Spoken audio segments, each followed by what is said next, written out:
विद्यार्थियों, कक्षा 10वीं के विषय अलजेब्रा में आपका हार्दिक स्वागत। विद्यार्थियों, लास्ट वीडियो में हमने लेसन 5th प्रोबेबिलिटी या जिसको हम प्रायिकता या संभाव्यता कहते हैं, हमने शुरू किया था और उसमें कुछ कॉन्सेप्ट, कुछ टर्म्स थे जिसको मैंने आपको समझाया था। अब हम आगे चलते हैं और शुरू करते हैं एक्सरसाइज 5.1। तो विद्यार्थियों देखिए, यहाँ पर एक्सरसाइज 5.1 आपको दिया हुआ है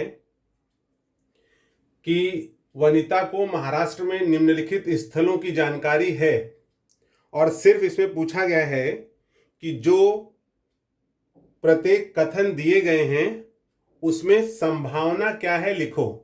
संभावना को अगर हम समझेंगे तो इंग्लिश में कहते हैं पॉसिबिलिटीज। अर्थात ये जो क्वेश्चन दिया हुआ है, इस क्वेश्चन में केवल आपको संभावना बताना है। एग्जाम्पल के तौर पर जैसे कहा जाए कि 1 से लेकर के 10 अंक के बीच में कितनी सम संख्या आने की संभावना है, तो 1 से 10 के बीच में आप देखोगे या 1 से 10 तक, तो उसमें 2 होगा, 4 होगा, 6 होगा, 8 होगा, 10 होगा। तो 2, 4, 6, 8, 10 कितनी संभावना है? 5।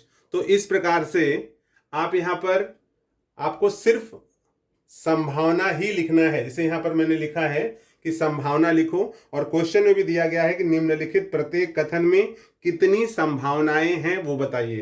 तो देखिए, क्वेश्चन है कि वनिता को महाराष्ट्र में निम्नलिखित स्थलों की जानकारी है। वो स्थल कौन से हैं? अजंता, महाबलेश्वर, लोनार झील, ताडोबा अभ्यारण्य, अंबोली, रायगढ़, माथेरान, आनंदवन। तो विद्यार्थियों, अब इसमें क्या कहा गया है कि अगर स्थान कितने हैं गिन लीजिए।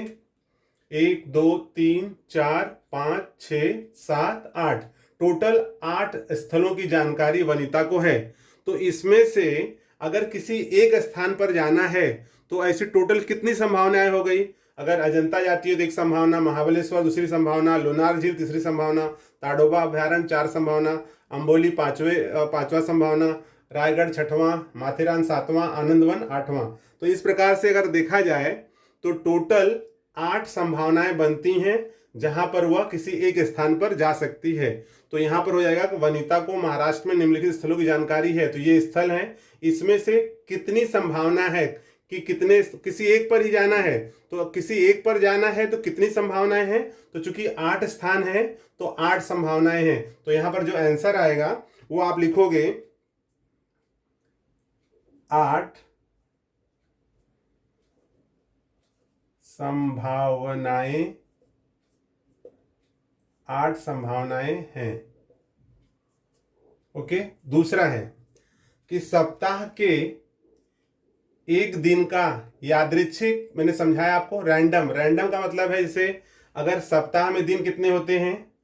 7 दिन होते हैं। सप्ताह के एक दिन का रैंडम एक्सपेरिमेंट से चुनाव करना है। मतलब बात है सप्ताह के एक दिन का। तो आप जानते हो कि सप्ताह में टोटल 7 दिन होते हैं, मंडे से लेकर के संडे तक। तो इसमें से किसी एक दिन को हमको चुनना पड़ेगा। वो मंडे भी हो सकता है, ट्यूसडे हो सकता है, वेडनेसडे हो सकता है, थर्सडे, फ्राइडे, सैटरडे, संडे, कोई एक दिन हो सकता है। तो ऐसे ही सप्ताह में यदि एक दिन चुनना हुआ तो हम कोई भी एक दिन चुन सकते हैं। तो ऐसे कितने में से हम वो एक दिन चुनेंगे? तो चूंकि सप्ताह के 7 दिन होते हैं तो यहां पर हमें 7 संभावनाएं हैं, मंडे से लेकर के संडे तक 7। जैसे मंडे हम ले लिए तो 7 में से एक हमने ले लिया, ट्यूसडे लिया तो 7 में से एक लिया, मतलब 7 में से कोई एक हमें चुनना है। तो टोटल कितनी संभावनाएं आएंगी? चूंकि सप्ताह है इसलिए संभावनाएं कितनी आएंगी? 7। तो यहां पर आपका आंसर होगा 7 संभावनाएं, 7 संभावनाएं हैं।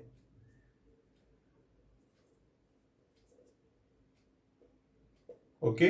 तीसरा है ताश के पत्तों में से एक पत्ता रैंडम मेथड से चुनना। अब जानते हो आपकी ताश में कितने पत्ते होते हैं? 52 में से कोई एक पत्ता चुनना है। तो ऐसे आपको कितनी संभावनाएं होंगी? जैसे हमने एक ले लिया, उसमें से इक्का ले लिया, एक दूड़ी ले लिया, या 3 ले लिया, 4 ले लिया, 5, ऐसे टोटल राजा लिया या रानी, कोई एक पत्ता चुनना है। तो ऐसे 52 पत्तों में से कितने पत्ते आप एक एक करके चुन सकते हो? 52 पत्ते। इस तरह से यहाँ पे हो जाएगा ताश के पत्तों में से अगर एक पत्ता चुनना है तो कितनी संभावनाएं हैं? तो आपका आंसर होगा 52 संभावनाएं। तो आप यहाँ लिखोगे 52 पॉसिबिलिटीज, 52 संभावनाएं हैं।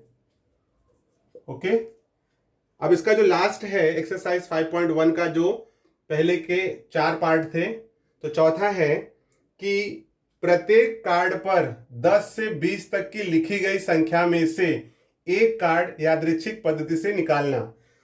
10 से लेकर के 20 तक के अंक लिखे गए हैं और उनको 10 से लेकर के 20 तक के जो भी अंक हैं उसमें से किसी एक अंक को, मान लो मैंने 10 को निकाला या 11 को निकाला, 12 को, 13 को, ऐसे लेकर के 10 से लेकर के 20 तक को हम किसी एक कार्ड पर जिस पर 11 लिखा हो या 10 लिखा हो या 20 लिखा हो या 19, मतलब 10 से लेकर के 20 के बीच की जो भी अंक होंगे, तो आपको बताना है कि 10 से 20 तक अगर अंक लिखा गया कार्ड है और किसी एक कार्ड को हम निकालते हैं तो टोटल कितनी संभावनाएं हैं।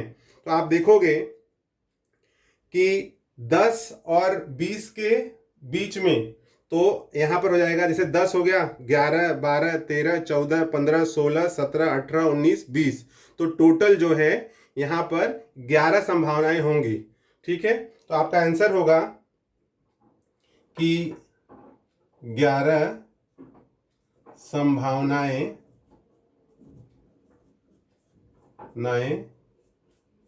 हैं। तो इस प्रकार से विद्यार्थियों, आपको खाली इसमें ध्यान देना है कि जो पहला प्रश्न है उसमें केवल यही पूछा गया है कि जो भी प्रश्न है उसमें पॉसिबिलिटीज, संभावनाएं कितनी है। अगर 8 स्थान है, आपको किसी एक स्थान पर जाना है तो कितनी संभावनाएं? 8 संभावनाएं हैं। सप्ताह में किसी एक दिन को चुनना है, एक दिन कोई भी दिन हो सकता है, तो आपके पास संभावना कितनी है? 7 संभावना है। ताश के पत्ते 52 होते हैं, 52 में से कोई एक पत्ता निकालना है। अब वो एक पत्ता कौन सा निकालना है वो हमें पता नहीं है, इसलिए संभावनाएं टोटल कितनी है? 52 संभावनाएं हैं। और जो चौथा है उसमें है कि 10 से लेकर के 20 तक की जो कार्ड पर अंक लिखे गए हैं, तो उसमें से आपको यह बताना है कि जो कार्ड पर संख्या 10 से 20 तक लिखी गई है उसमें से कोई एक कार्ड निकालना है। तो टोटल आप देखोगे कि 10 से 20 के बीच में जो अंक आएंगे उसको हम गिनते हैं तो हमें 11 संभावनाएं मिलेंगी।